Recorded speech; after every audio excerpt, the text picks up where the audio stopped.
boyeli malamu na malewa tropical. Lelo tonti netisi ya kolambela bino makayabu ya mwamba bacha solo.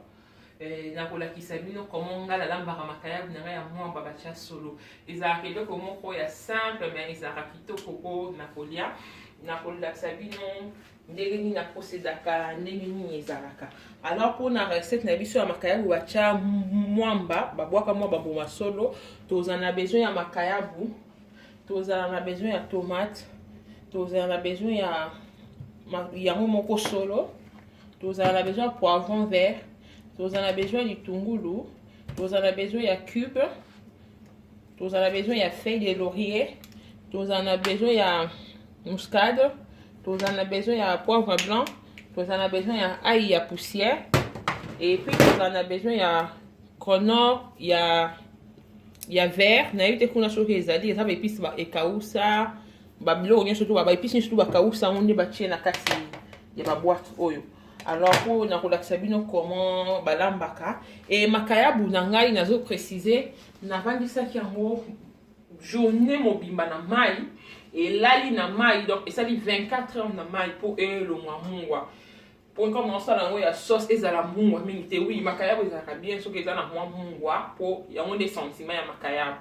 Alors mais la recette on est ensemble na ya mwamba na préféraki mungwa ezalate na 27 yango 24 heures. Alors yo biso lingo répéter même truc osana po sa olamba boye olamba makayabu ya mwamba et dépend na yo soko vani sango journée 2 jours 3 jours soko vani sango 1 heure 2 heures de temps wana ezo dépend de kaka na yo. Mais ngai na vandisaki yango 24 heures, donc journée mobimba na mai. Tokuta na tant on a kosala sauce na prêter biloko na ngana kata na ola sabine comment na ko procéder, comment na ko kalinga makayabu, comment pe na ko sala sauce. À tout à l'heure.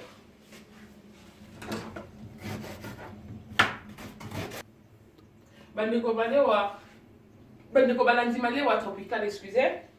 Ah on a dit déjà pour chauffer ma foute na ngai na chaki déjà huile na ngai na moto na so ko chauffer on c'est chauffe mais alors na on samino comment nga na so kalinga makayabu na ngai na chaka na matungulu pona ko bimisa mwa solo wana ya matungulu esala kitoko na makayabu na tena na moto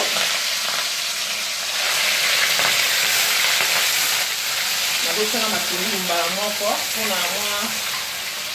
solo wana.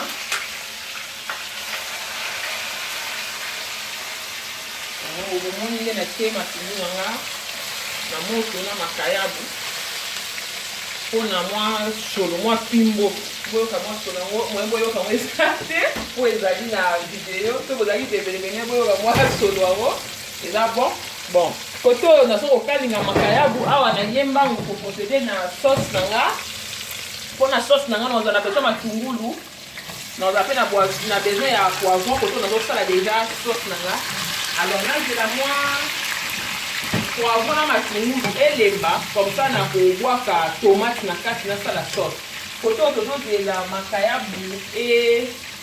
bela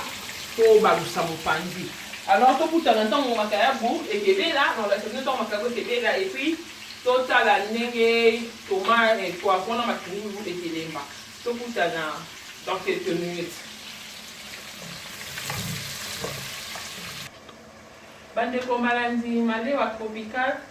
awa makayabu na biso esi na kobela botala nde na kalingi yango nde bimi dore moko kitoko mwa bua solo matungulu na bua matungulu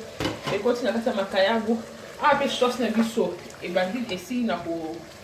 kobela mateme poivron na matungulu esi elembaki na bwaka ebambuma na nga tomate sikoyo na kolakisa bino komo nga nasalaka na kozwa nguba mwamba nguba yango oyo na kocha na kati na kopanza mwa ndamu mwa mike na kocha na kati ekalingama na sauce nanga anatande ezokalingama na sauce nanga na kozwa bana moko cube nanga ndela lobaki na libandeli na tie na kati nazwi feuille de laurier na ngai mwa nzete na ngai feuille na tie na kati na kozwa sikoyo muscade wana nyonso tout ntango eza kokalinga nazwi muscade na mwa quantité moko raisonnable na tie biso lolamba okola biso na ba africain to lamba biso moko tozo ko mesurer gramme liboko nde eza ko mesurer tozali te na tie moi chrono na ngane na lobaki chrono na zui ya vert pe arôme chrono na tie faut pas kotia ngo mingi parce que ezaka na ba mwa ba mungwa na zui pe ai nanga na tie na kasi na baloli yango na jus poivre blanc na tie pour basolo nde na jus solo nanga na sopi na kati wana nyonso tu ntango naza kokalinga alors tokutana ntango sauce ekebela mwa mbeke epanzana nakolakisa bino koma na kosopa makayabu na nga na kati à tout à l'heure.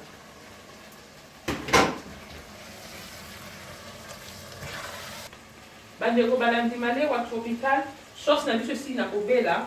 ebeli vraiment kotala na si na fini nguba bien na fini vraiment nguba bien po ezalaka kitoko te soki ozolia ofufu ozokitafuna na nguba sukali na fufu wana esalaka kitoko te alors na fini mwamba kitoko makasi eza vraiment nde na kozwa sikoyo makayabu na nga na kotia na kati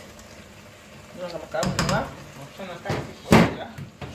c'est bien comment on déposer par makayabu na nga na certitude nyonso donc na boyebi po soki yo déposer ngo bien te tango balola eke panzana alors pour na ko éviter ko panzana donc naza ko balola ngo bien nazo déposer ngo bien yango na tie mai na ningisi na mwa maboko po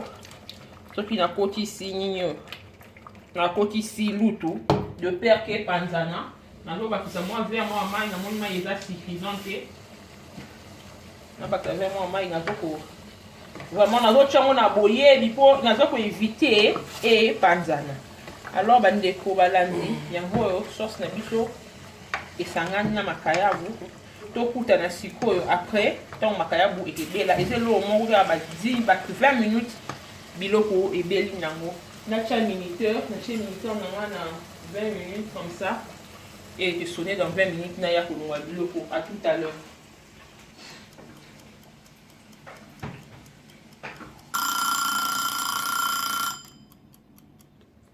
Bandeko balandi malewa militaire na biso esi sonné alors biloko na biso pe ebeli po ezaka biloko moko ya pasi te mpona kolamba botala yango oyo ngai boeskizela makayabu ya mwamba na solo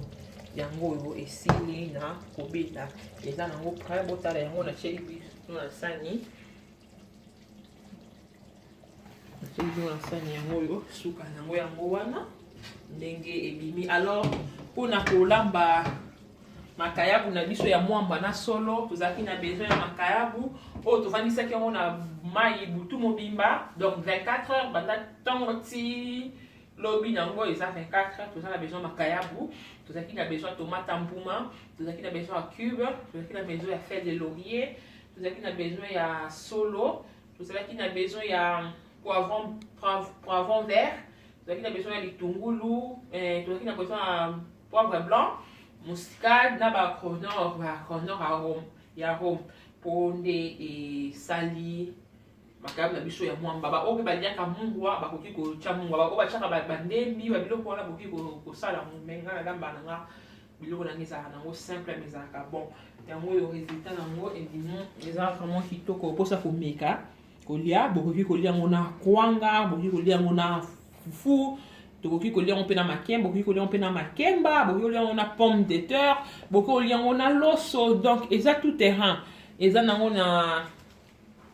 eloko moko te ke fo kolia yango kaka boye kolia yango na kwanga na makemba na loso tutu okoki kolia na biloko wana nyonso tu ezala nango bien alors mpona yango nasengi bino merci ndenge bolandi video na biso banda libandeli ntina suka nasengi bino vraiment merci et boyeme page na ngai Facebook Facebook Malewa Tropical, et puis vous aimez vous s'abonner à la chaîne Malewa Tropical sur YouTube. Soit que vidéo c'est si bino vous avez un commentaire car ndenge zalaka vous avez un like pour ça la bien et encourager nga. Soit que vous avez na recette mususu bo la kisanga to nga pena la kisabino bo koma na ko sala na ngango. Alors pour na yango na sengi bino merci na ndenge bo la ndinga tokutana na ba vidéo ezo ya ba vidéo eza vraiment ebele dans ça bino plaisir. Merci, ciao.